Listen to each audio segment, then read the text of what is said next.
नमस्कार, किस्सा यूपी का देख रहे हैं आप। मैं हूं आपके साथ सोनाली। जिस उमेश पाल ट्रिपल मर्डर से लेकर अतीक और अशरफ के कत्ल तक 9 लाशें पुलिस चंद दिन के अंदर ही अपने कंधों पर ढो चुकी हो, उसमें most wanted lady don Shaista Parveen अब तक पुलिस के हाथ नहीं लगी है। चप्पे चप्पे पर पुलिस की नजर है। यूपी से लेकर दिल्ली तक अब पुलिस का पहरा है। क्यों? क्योंकि खबर यह आई कि शाइस्ता जल्द दिल्ली के किसी कोर्ट में सरेंडर कर सकती है। वहीं शाइस्ता तो पुलिस के लिए सरदर्द बनी हुई है। कहां है शाइस्ता, ये सवाल अभी भी बना हुआ है। कोई तो है या कई लोग हैं जो इस लेडी डॉन को पनाह दिए हुए हैं। तो आखिर कौन है शाइस्ता परवीन के मददगार? वहीं एक और सवाल, क्या शाइस्ता सरेंडर करेगी या उसका हाल कुछ और होगा? आज किस्सा यूपी का में इन्हीं दो बड़े सवालों पर चर्चा करेंगे। चर्चा के लिए मेरे साथ स्टूडियो में मौजूद है कैपिटल टीवी के एग्जीक्यूटिव एडिटर राजीव जी। राजीव जी, बहुत बहुत स्वागत है। धन्यवाद। राजीव जी, आखिर कौन मदद कर रहा है शाइस्ता परवीन को, जिनकी वजह से अभी तक वो पुलिस के हाथ नहीं लगी? शाइस्ता परवीन के मददगार वही हैं जिसे अतीक अहमद ने वर्षों से संरक्षण दिया था। यानी अतीक अहमद पूरे उत्तर प्रदेश में एक नया काम कर रहा था। अलकायदा से संपर्क, पाकिस्तान के साथ लिंक, आईएसआई से कनेक्शन, ये हथियार और ड्रग्स की तस्करी। इसके अलावा एक और बड़ी साजिश जो अतीक अहमद कर रहा था वो था कि उत्तर प्रदेश के अंदर कई पाकिस्तान बना दो। यानी जहां जहां मुसलमानों की आबादी है वहां से हिंदुओं को भगाओ और वो पूरे के पूरे मोहल्ले को, कहीं गांव को मुस्लिम आबादी वाला गांव बना दो, ताकि अगर उसका नेटवर्क जो अतीक अहमद का रहा, जो शूटर हैं वो अगर भाग के जाएं, जो अपराधी, जो गैंगस्टर, क्रिमिनल जिसको पुलिस तलाश कर रही है, जो फरारी जीवन जीना चाहता है, जो फरार रहना चाह रहा है, वो उन इलाकों में जाए जहां से पुलिस को एक भी इंफॉर्मेशन न मिल सके। और ये जो बस्तियां हैं, ये जो क्षेत्र हैं, वो ऐसे क्षेत्र हैं जहां पर पुलिस की टीम जाने से कतराती है। बहुत मुश्किल जगह है क्योंकि पूरा का पूरा आबादी मुसलमानों का है। और ये लंबे समय से प्लानिंग चल रही थी। कुछ क्षेत्र तो प्रयागराज के अंदर भी बनाए जाने की कोशिश की जाने लगी थी। उसके लिए कुछ जमीन खरीदी गई थी और वहां पर जो अतीक अहमद गैंग के नामी गिरामी अपराधी थे उन लोगों को वहां पर जाने के लिए कहा गया कि तुम वहां पर जाकर घर बनाओ और आसपास के लोग डर से उन क्षेत्रों को छोड़ देंगे जहां पर फिर दूसरे मुसलमानों को बसाया जाएगा। सऊदी के पैसे से मस्जिदें बनाई जाएगी और जो इंटरनेशनल इस्लामिक कनेक्शन है उसका उपयोग मिनी पाकिस्तान बनाने के लिए उत्तर प्रदेश के अलग अलग क्षेत्रों में किया जाएगा। और वही लोग अब शाइस्ता के पनाहगाह बने हुए हैं। उन्हीं जगहों पर शाइस्ता छुप रही है। जहां तक ये जो एसटीएफ का सवाल है, इन लोगों ने इसी प्लानिंग के तहत एक काम करना शुरू किया है। क्योंकि लंबे समय से इंफॉर्मेशन जो पुलिस को मिल रही थी वो इसी बात के मिल रही थी कि शाइस्ता परवीन अभी उत्तर प्रदेश से बाहर नहीं है, उत्तर प्रदेश के ही अंदर है। और उत्तर प्रदेश में जो ये बुर्का गैंग का सहारा ले रही है उसमें पुलिस के लिए मुश्किल पैदा हो रहा है कि कैसे उसके बारे में इंफॉर्मेशन ले जाए। क्योंकि जिन मोहल्लों में उसकी चर्चा हुई, जहां जहां जिन जगहों पर उसके लोकेशन ट्रेस करने की कोशिश की गई, वो सारे इलाके मुस्लिम बाहुल इलाके थे और वहां की महिलाएं बुर्का पहन के ही रहती हैं।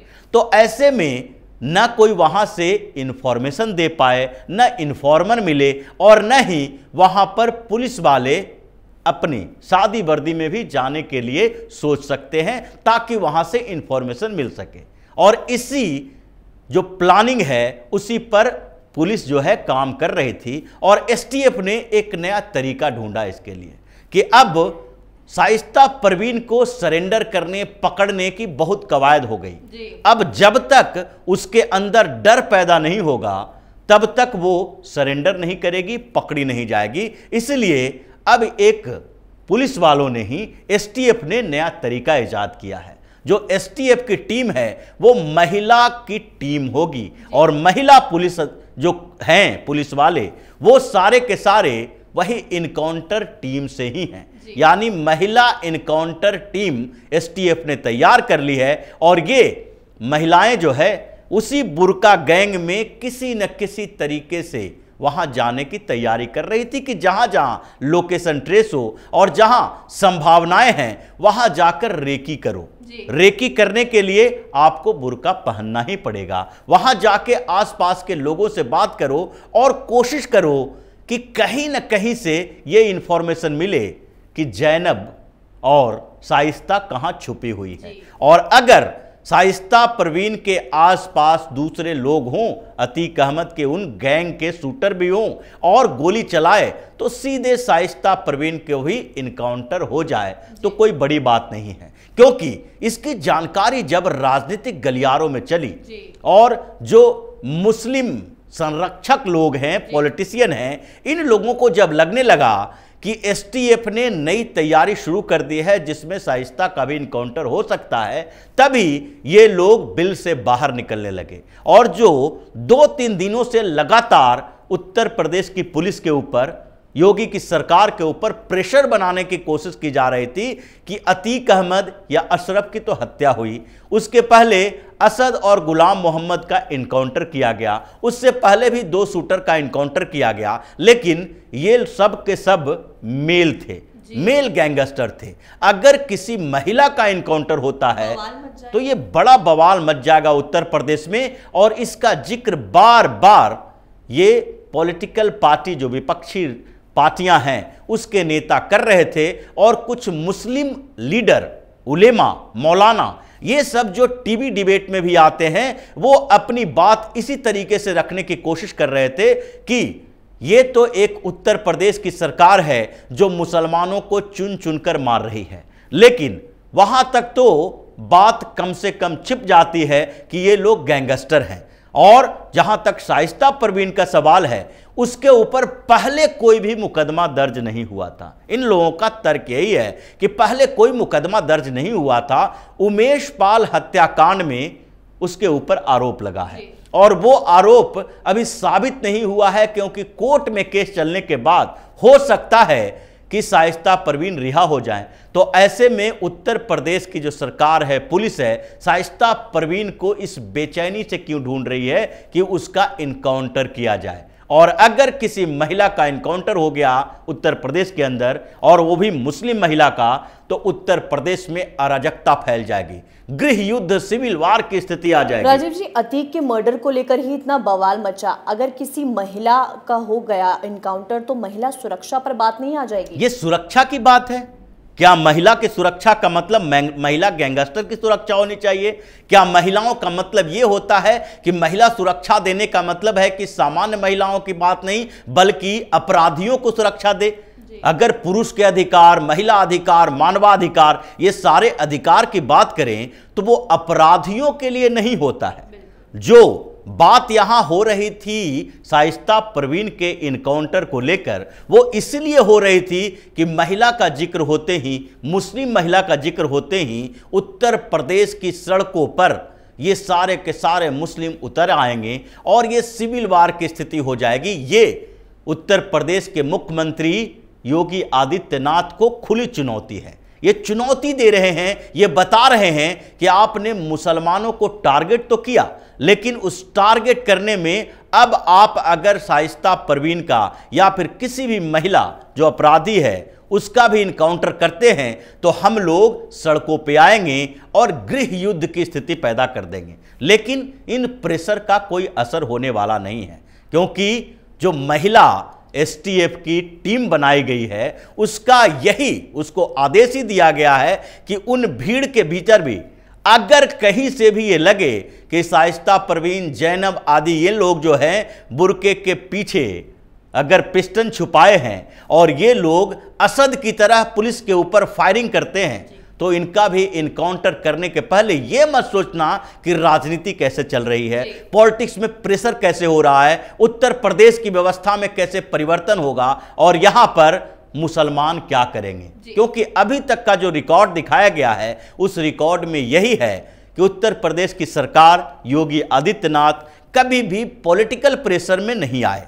जितने दिनों से ये लगातार हंगामा किया जाता रहा कि मुसलमानों को, यादवों को टारगेट किया जा रहा है। समाजवादी पार्टी ने जो बातें कही, उसके बाद जमीयत उलेमाए हिंद ने कही, ये सारे मुस्लिम ऑर्गेनाइजेशन ने ये बातें कही, लेकिन फिर भी इसका दबाव नहीं पड़ पाया योगी आदित्यनाथ के ऊपर और उन्होंने पुलिस को पूरी छूट दी कि लॉ एंड ऑर्डर मेंटेन करने के लिए अगर जितना भी इनकाउंटर करना पड़े, मारना पड़े, जेल में डालना पड़े, तो उसके लिए हिचकना नहीं। और यही जो वजह है कि जो सारी की सारी प्लानिंग चल रही है और इसकी भनक कहीं ना कहीं जो इस सिस्टम से ही आगे निकलता है, तो इस सिस्टम के इस भनक के कारण ही शाइस्ता परवीन आज ये बात कह रही है कि वो कोर्ट में सरेंडर करेगी, क्योंकि अब खौफ उसको इस बात का है कि अगर सरेंडर नहीं करेंगे तो इनकाउंटर हो जाएगा।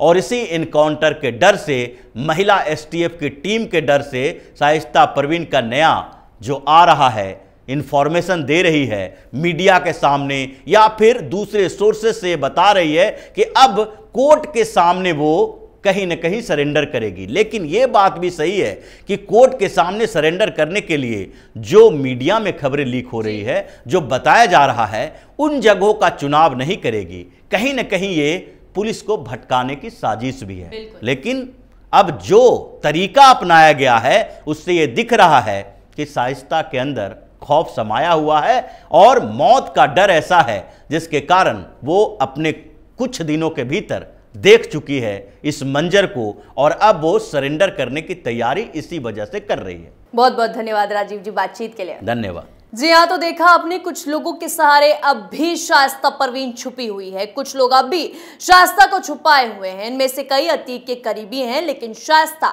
अब पुलिस से ज्यादा दिन तक भाग नहीं पाएगी, क्योंकि यूपी से लेकर दिल्ली तक चप्पे चप्पे पर पुलिस का पहरा है। कहीं से भी शाइस्ता का बचना मुश्किल ही नहीं, नामुमकिन नजर आ रहा है। वहीं दूसरी तरफ शाइस्ता और शाइस्ता के मददगार दोनों का भांडा आज या कल फूटने वाला है, क्योंकि अब तो खुद ही शाइस्ता थक गई है पुलिस से भागते भागते। वो दिन दूर नहीं जब पुलिस के हाथ ये लेडी डॉन आ जाएगी और फिर आगे क्या होगा उसकी तैयारी भी योगी सरकार ने कर दी है। किस्सा यूपी का में आज के लिए इतना ही। देखते रहिए कैपिटल टीवी उत्तर प्रदेश। नमस्कार।